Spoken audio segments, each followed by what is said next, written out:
hapon everyone. So nang lag mi diri sa kanang bag-ong dalan nga nahuman. Somewhere here in Davao de Oro. So look guys, nindot kaayo diri no kawala og stress. Pag makita nimo ang mga bukid, kinang mga clouds, no.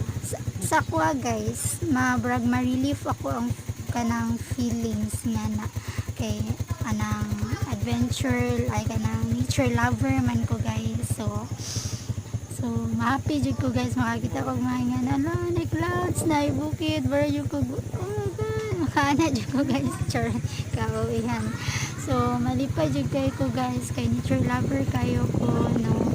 So usag simple lang kana siya na mga bukid guys. Mapi na ko na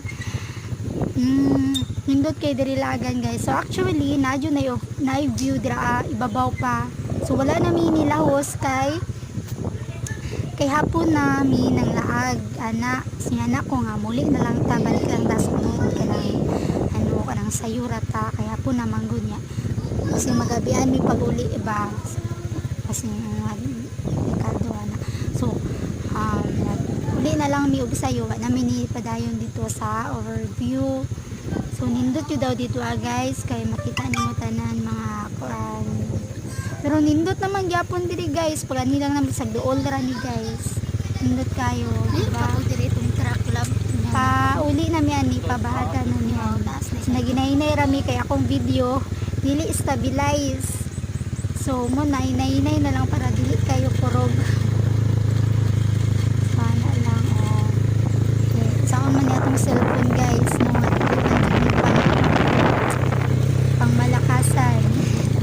So nanami diri nalot na ni nindot kayo diri guys nani sa pa dira guys sa ubos ng tulay. Nice diri mag jogging.